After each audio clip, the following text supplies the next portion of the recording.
السلام علیکم۔ حضرت علی رضی اللہ تعالی عنہما فرماتے ہیں، ہر چیز کا ایک بیج ہوتا ہے اور دشمنی کا مذاق کرنا ہے۔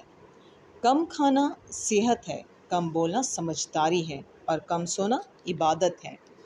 جو ظلم کے ذریعے عزت چاہتا ہے، اللہ اسے انصاف کے ذریعے ذلیل کرتا ہے۔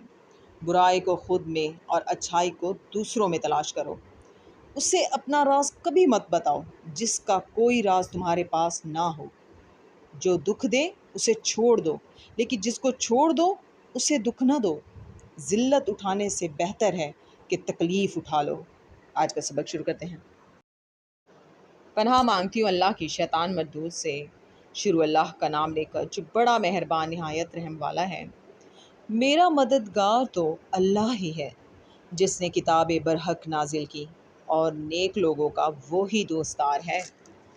اور جن کو تم اللہ کے سوا پکارتے ہو وہ نہ تمہاری ہی مدد کی طاقت رکھتے ہیں اور نہ خود اپنی ہی مدد کر سکتے ہیں، اور اگر تم ان کو سیدھے رستے کی طرف بلاؤ تو سن نہ سکیں، اور تم انہیں دیکھتے ہو کہ بظاہر آنکھیں کھولے تمہاری طرف دیکھ رہے ہیں مگر فی الواقع کچھ نہیں دیکھتے۔